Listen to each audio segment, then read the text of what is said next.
सीखेंगे कि क्रिस्टल के अलग अलग टूल्स की मदद से हम लोग किसी का हीलिंग कैसे कर सकते हैं। तो सबसे पहला जो मैं टूल यूज़ करने जा रही हूँ वो है ये शिव शक्ति पैर। इसमें हम इसको शिव का पैर बोलते हैं और इसको शक्ति बोलते हैं। शिव यानी कि डिवाइन मैस्कुलाइन जो एनर्जी हमारे बॉडी की होती है, तो वो ये एनर्जी होती है। और ये जो होती है शक्ति, वो हमारे बॉडी की डिवाइन फेमिनाइन एनर्जी होती है। तो लेट्स से हमारे पास जो यहाँ पे पेशेंट है उसको मान लो कि लो कॉन्फिडेंस है, तो हमें लगता है कि यहाँ पे मैस्कुलाइन एनर्जी की ज़रूरत ज़्यादा है। तो मैं क्या करूँगी, जो हमारा लेफ्ट हैंड होता है वो रिसीवर होता है, तो ये जो पॉइंटेड पार्ट है वो अंदर की साइड आपका लेफ्ट हैंड पे हमें रखना है। तो यहाँ पे लेफ्ट हैंड है, तो मैं ये पॉइंट को अंदर की साइड ऐसे फेस कर रहा हो इस तरीके से रखूँगी। तो जहाँ से हमें पता चलेगा कि ये जो मैस्कुलाइन एनर्जी है वो उनके बॉडी के अंदर फ्लो कर रही है, और ये जो फेमिनाइन एनर्जी है जो उनको लो कॉन्फिडेंस पे रख रही है, तो उसको मैं बाहर निकाल रही हूँ। सो मैं उसको राइट हैंड में रख रही हूँ पॉइंटिंग आउटवर्ड्स। ओके, इस तरीके से मुझे उनको प्लेस करवा देना है और आपको पेशेंट को बोलना है कि वो रिलैक्स करे। उसके बाद हम दूसरा रॉ क्रिस्टल्स का भी इस्तेमाल कर सकते हैं।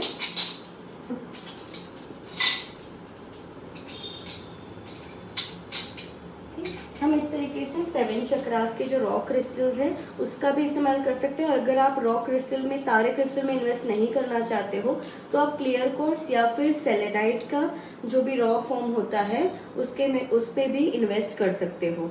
तो सबसे पहले मैं यहाँ पे रेड जैस्पर रखूँगी उनके बॉडी के पास। उनका जो रूट चक्रा है वहाँ पे मैंने रेड जैस्पर प्लेस कर दिया। फिर यहाँ पे मैं थोड़ा सा अनइवन जाऊंगी कि यहाँ पे मैंने सैक्रल चक्रा पे को आज सैक्रल चक्रा प्लेस कर दिया।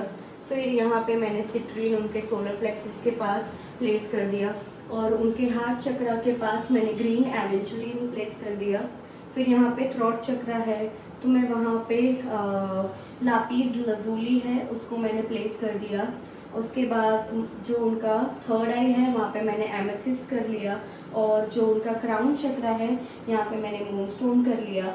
और जो उनका अपर जो क्राउन चक्रा के भी ऊपर एक अपर चक्रा होता है उसके लिए यहाँ पे मैं क्लियर क्वार्ट्ज भी यूज़ कर रही हूँ, और एनर्जी उनके बॉडी की बनी रहे, कंटिन्यूअस क्लेंजिंग होती रहे, उसके लिए यहाँ पे मैं सेलेनाइट का भी रॉ फॉर्म यहाँ पे रख रही हूँ। तो इस तरीके से आप रॉ फॉर्म उनके आजू बाजू में रख सकते हो, जिससे कि क्रिस्टल की एनर्जी जब आप हीलिंग दे रहे हो तब उनको कंटिन्यूअसली मिलती रहे। उसके बाद इस तरीके से आप पाम स्टोन्स भी यूज़ कर सकते हो। ये डिफरेंट चक्रास के लिए डिफरेंट पाम स्टोन्स होते हैं। तो ये जो पाम स्टोन है वो रेड जैस्पर का है जो रूट चक्रा के लिए है, तो हम उनके रूट चक्रा पे इसको प्लेस करेंगे। उसके बाद ये सैक्रल चक्रा का पाम स्टोन है जिसे हम उनके सैक्रल चक्रा प्यूबिक एरिया के पास यहाँ पे हमने रख दिया। उसके बाद ये सोलर प्लेक्सिस का है जो येलो एवेंचुरिन है, उसको भी हमने यहाँ पे रख दिया।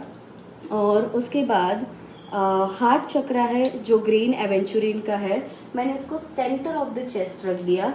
ये सोडा लाइट है, सोडा लाइट थ्रोट चक्रा के लिए होता है जिसको मैंने उनके थ्रोट के ऊपर रख दिया।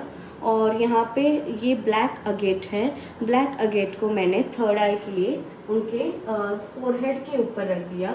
और क्राउन चक्रा है जिसको टॉप ऑफ द हेड में हेयर्स के पास पे रख रही हूँ। ये करने के बाद हमें क्लाइंट की हीलिंग करनी होती है। सो हम हीलिंग इस तरीके की वॉन्ड से कर सकते हैं। जो भी डार्क कलर वॉन्ड होती है तो उससे आप क्या कर सकते हो, नेगेटिविटी को क्लेंस कर सकते हो।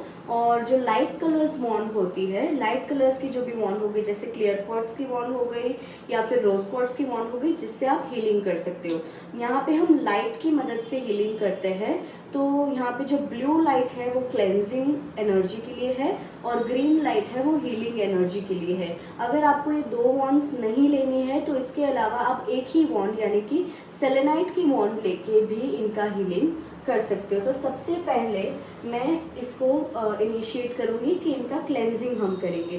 तो मैं अपने थर्ड आई के ऊपर इस वॉन्ड को रख के मैं इनिशिएट कर रही हूँ कि मैं अपने थर्ड आई की एनर्जी के साथ और यूनिवर्सल हीलिंग एनर्जी के साथ कनेक्ट कर रही हूँ। मैं ब्लू लाइट के साथ कनेक्ट कर रही हूँ। यूनिवर्सल ब्लू लाइट मेरे साथ कनेक्ट होके, मेरी वॉन्ड के साथ कनेक्ट होके मेरे पेशेंट XYZ के साथ कनेक्ट हो रही है और वो उनका क्लेंजिंग करने में मेरी मदद कर रही है। ठीक है, इस तरीके से ये हो गया। उसके बाद आप उनके जो रूट चक्रा है यहाँ से शुरुआत करोगे। आपको रूट चक्रा के ऊपर इस तरीके से एंटी क्लॉकवाइज घुमाना है। एंटी क्लॉकवाइज अपनी वॉन्ड को मूव करें और जब भी ये वॉन्ड आपको हैवी लगने लगे, इसे यूनिवर्स में या फिर हवा में इस तरीके से आपको शेक कर देना है और एक्सेस एनर्जी को लाइट में डिसॉल्व कर देना है। बाद में हम इसी चक्रा पे काम करेंगे। जब तक आपको ये चक्रा हैवी लगता रहे तब तक आपको ये करना है। जैसे अब तक मुझे हैवी लग रहा है यहाँ पे, तो मैं कर रही हूँ बार बार। यस, अब जाके ये थोड़ा सा हल्का हो गया है।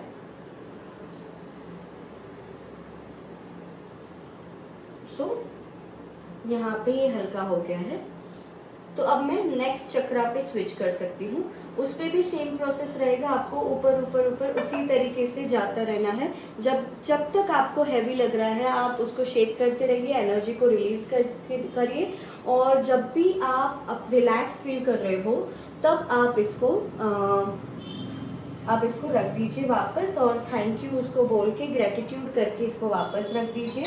उसके बाद आपकी जो रोज क्वार्ट्स या क्लियर क्वार्ट्स की वॉन्ड है या फिर अगर आप सेलेनाइट की वॉन्ड यूज़ कर रहे हो तो अब उनको प्रॉपरली क्लियर करके या फिर हाथ में इस तरीके से आपको रब कर देनी है, जिसके जो एक्सेस एनर्जी इसके पास रही हो वो निकल जाए और वो वापस री एनर्जाइज्ड हो जाए और फिर इस तरीके से क्लेंस करके हम जो सेलेनाइट की वॉन्ड है उसको वापस यूज़ कर सकते हैं। उसके बाद मैं यहाँ पे उसको कनेक्ट करूँगी और अब मैं विजुलाइज करूँगी कि ग्रीन लाइट मेरे साथ कनेक्ट हो रही है, मेरी एनर्जी के साथ ग्रीन लाइट कनेक्ट हो रही है, यूनिवर्सल हीलिंग पावर्स मेरे साथ कनेक्ट हो रही है और मेरे जो पेशेंट है XYZ उनका हीलिंग करने में मेरी मदद कर रही है। उसके बाद मैं इस तरीके से क्लॉकवाइज उनके चक्रा पे घुमाऊंगी और जब तक आपको इंट्यूशन नहीं आता कि ये रिलैक्स हो रहा है तब तक आपको सेम प्रोसेस एक ही चक्रा पे रिपीट करना है।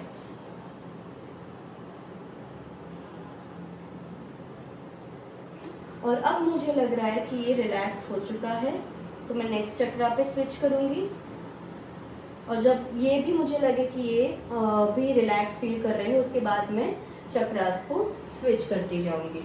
ठीक है, इस तरीके से मुझे स्विच करना है चक्रास पे। और उसके बाद हम इस तरीके का वुडन का कोम ले सकते हैं। मेक श्योर आपने इसे कभी भी यूज़ ना किया हो या आपके हेयर पे यूज़ ना हुआ हो तो आप न्यू वन बाय कर लीजिए। और इस तरीके का सेलेनाइट का नाइफ आपको चाहिए कि एनर्जी के ब्लॉक अगर हमारे कोई भी रह गए हो उसे कट करने के लिए, तो हम ऊपर से रूट चक्रा तक उसको विजुलाइज करना स्टार्ट कर देंगे। तो हम यहाँ से रूट चक्रा से मैं कनेक्ट कर रही हूँ कि मैं उनकी ऑरिक फील्ड को महसूस कर पा रही हूँ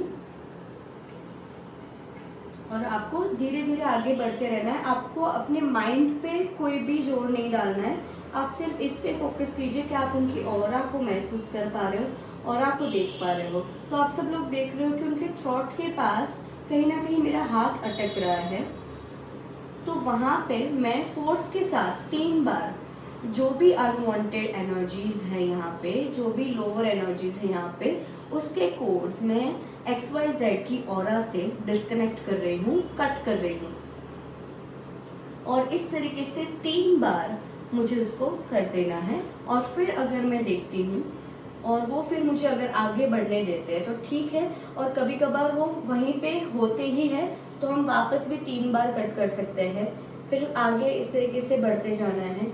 मान लो मुझे यहाँ पे सोलर पे भी ब्लॉकेजेस लग रहा है कि यहाँ पे मेरा हाथ अटक जा रहा है, आगे नहीं बढ़ पा रहा है, तो वहाँ पे भी मैं 3 बार कट करूँगी सेम इंटेंशन के साथ कि जो भी अनवांटेड ब्लॉकेजेस मेरे XYZ की ऑरा में है उसे मैं कट कर रही हूँ और फोर्स के साथ 3 बार कट करना है। उस तरीके से आपको फीट तक जाना है और ये जो हीलिंग है आप वीक में 3 बार अगर रेगुलर बेसिस पे 3 महीने के लिए लेते हो तो उससे आपका ऑल ओवर बॉडी का हीलिंग हो सकता है, सेल्फ ट्रीटमेंट भी हो सकती है और आप घर में भी किसी को भी कर सकते हो। Thank you.